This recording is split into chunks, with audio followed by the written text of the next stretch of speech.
हा इकडे बघा. कुठं चाललंय मॅडम? कोणत्या देवाच्या?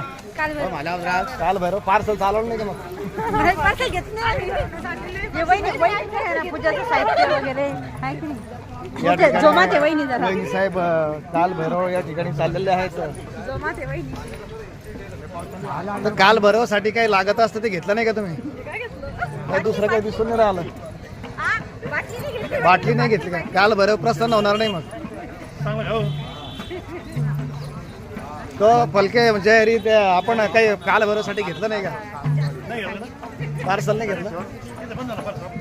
ओंकारेश्वर केलं. आता आज उज्जैन झाली, नंतर आग्राहून मथुरा, काशी, गोकुळ, वृंदावन. काय करतात त्याला